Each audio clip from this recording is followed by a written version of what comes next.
What's going down, everybody? Welcome back to another episode of Holmes Hobbies Motor Control. It's your boy Josh, aka Coleman, chilling in the studio, man. It's actually kind of gloomy outside. I'm really wanting to go out there and do a little driving, but I'm not sure if that's going to happen. So instead, right now at least, for the time being, we're going to do a little wrenching. I've got a truck that needs to be put back together.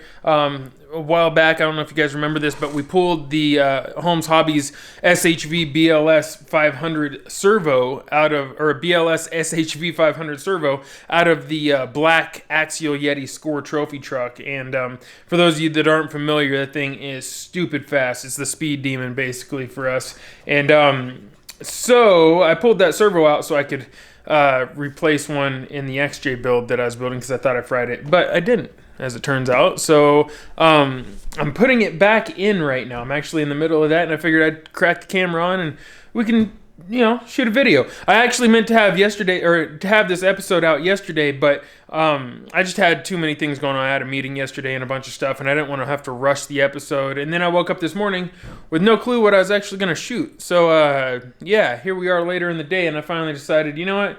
We're going to work on this Yeti and get this thing going again, because when we first started this build, we kicked it off. It was brand new. You know, we installed this Holmes Hobbies Puller Pro in here. This is the 540 4500 kV Puller Pro, so it is stupid fast. Obviously getting power from a BLS or from a BLE Pro, and then I was running a 4S battery in here, but I'm not sure if that's what we're going to do this time. I might dial it back to a 3S and keep it a little bit more controlled, because really with that much power, all I'm doing is just destroying this thing. It's just a matter of time until it breaks into 1,000 pieces. You know, 70 plus mile an hour with an Axial Yeti is just does not make much sense. So we're going to try to, I don't know, maybe we should swap this motor out and dial it back down. I mean, it's cool that it's so fast, but I don't think it needs to be that fast. We could swap it in a lower KV motor, like a lower KV Puller Pro, and run it on 3S and make it a little bit more manageable, have lots of low-end torque, and still have enough high-end where we could get it up moving, but not go airborne in flat ground. So, I don't know. Anyways, here's what we're looking at right now. Well, let me get that right. Here's what we're looking at right now. I'm not sure if this will focus or not, but there's the servo. It's just sitting in there. It's actually not locked in place. You can wiggle it around, and the servo horn isn't on it yet either. So I'm gonna go ahead and get this locked into place, and then we'll fire it up. We'll get the servo horn aligned, and maybe we'll take it out if the weather permits. If not, we'll just keep working on some stuff. It might turn into a bench day, but yeah, I would like to be up here on the actual workbench, but there's all kinds of stuff going on up there still for the XJ build, and I don't want to have to clean all that up just so I can get it all back out, you know, after shooting the video. So that being said, let's get started.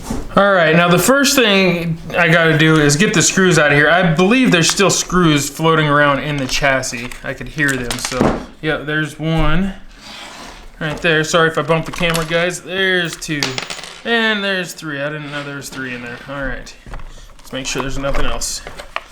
All right, so we've got 3 screws here. Let's see if we can't get this set up properly.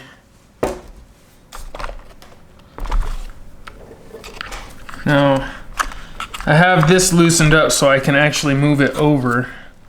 And I think I still need to pull the ESC out so that I have clearance to get to, to get to this screw down in here. So let's see about doing that first. That's gonna be, I think I'm missing a spacer too. I need a spacer that goes right here, so I'll have to find that. That's a problem I have, is I take a lot of trucks apart and then I struggle to remember where I put all the parts for them. Ooh. I'll start one project, and before I finish it, I will start another project, and it is not good practice. So all right, get this screwed in. The good thing is these Yetis are really easy to work on. They're not that hard at all. This one, you can tell the suspension needs work too. Look at that. We blew those shocks out pretty bad with those wrecks. Let's see if we can get this other screw in here without messing nothing up.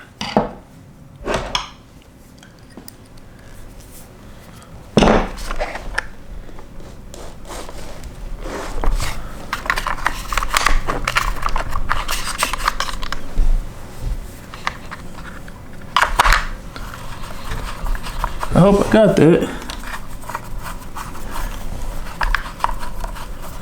Doesn't feel like I did. Oh no. I think I used the wrong screw on there as well. So,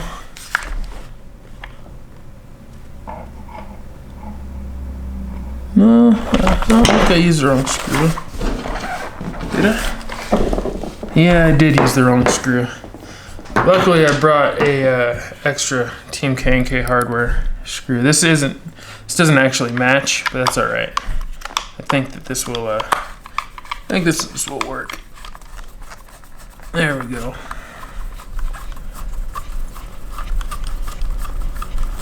Get that snugged up.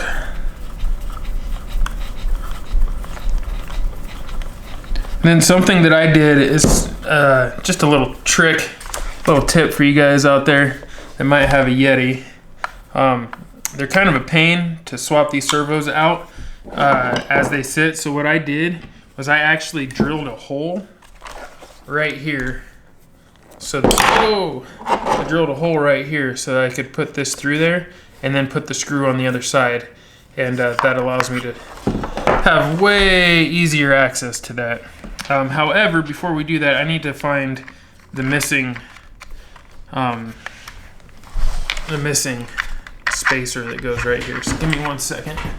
All right, so I found the spacer. It's actually just this little guy right here, and it just pops in between the ESC mount and the actual chassis, and then you can run that down in there, tighten it right up if you have the right driver. There we go.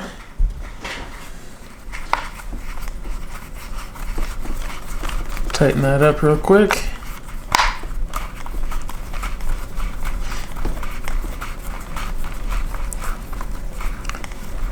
And there we have it. Nice and tight. You don't want to, go too far. You'll wind up stripping it out. That's definitely not what you want to do. Now, I already plugged in the wires, so I've got this right here is actually the power connection for the servo. So because this is a SHV 500, this has the disconnected or the separate 12-volt power source. So you don't need a BEC with this servo, which is great. And then of course I just ran the signal wire over here to the receiver box, and that's good. It actually feels a little loose, so I'm going to tighten that.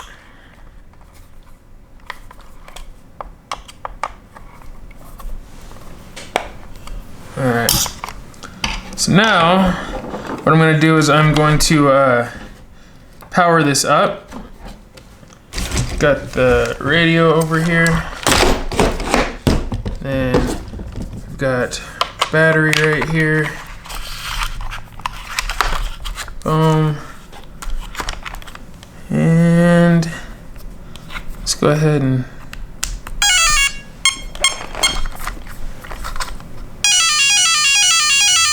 alright. Oh, I'm on the wrong one. Hold on. I thought it was that radio, but let me see. Maybe it's not. Alright, so now that I found the correct radio, this is actually one of my old Fly Skies GT3Bs. That's the problem with having so many trucks, is you get things mixed up sometimes. So this should be the correct radio. I have it set to TTK, which was basically the trophy truck killer or whatever, and let's see if it works.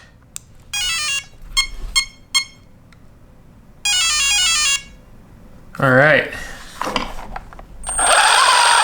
There she is. So now let's go ahead and get the ESC going back in where it should be, since we had that disconnected.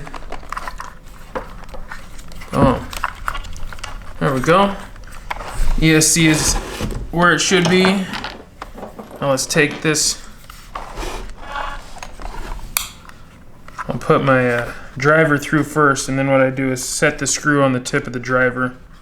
I know you guys can't really see that, but that's what I do. And then, now that the truck is on, oh no, I messed up. Let's try this again. This is not easy, but it's definitely easier than not having the hole here. So, alright, so now that's on there. Then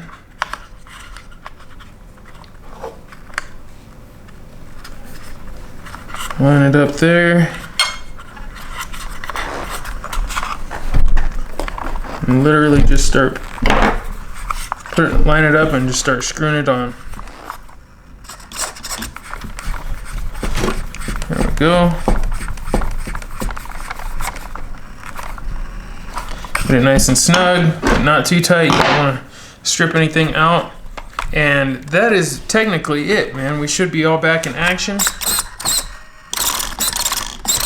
That's on 3S. Just to show you how responsive these servos are. Extremely good servos.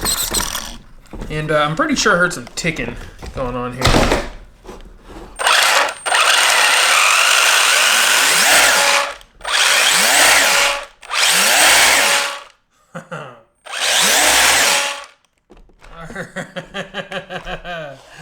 Alright. That was crazy. This thing is out of control. I think what I'm going to do instead of taking it out today, I think that we're probably just going to call it, make it a short episode. And what I'm going to do is finish prepping this up, get the shocks fixed and things like that. And on the next episode, we're going to go out and shred this thing out in the desert. I am itching to go out in the desert and actually just rip this around. And it's kind of rainy outside today, and I don't want to get it all muddy and nasty. I really want to do some actual desert ripping with this trophy truck. So you guys definitely let me know if you'd like to see that in the next episode. If you want to see something else in the next episode, let me know. But we are back in action. The TT is back up and going. Servo works great. I'm stoked on it. Holmes Hobbies products are really keeping me in the game, so I can't say thank you enough to them. I've had nothing but good luck with these, so I highly recommend them. Check them out. That being said, you guys, I'm going to get up out of here. I'm going to finish tuning this bad boy, and I will see you on the next episode. Wow, I just realized I'm missing screws right here. You guys see that? There's no screws right here. Pretty sure there's supposed to be screws right there. 4 of them. Wow. So another reason why I probably shouldn't be taking this out just yet. I need to go over this and just check it out, because the last time we drove it, we thrashed it hard. So thank you guys for watching. I really appreciate it. Peace of shit, Grease fam. Yeah.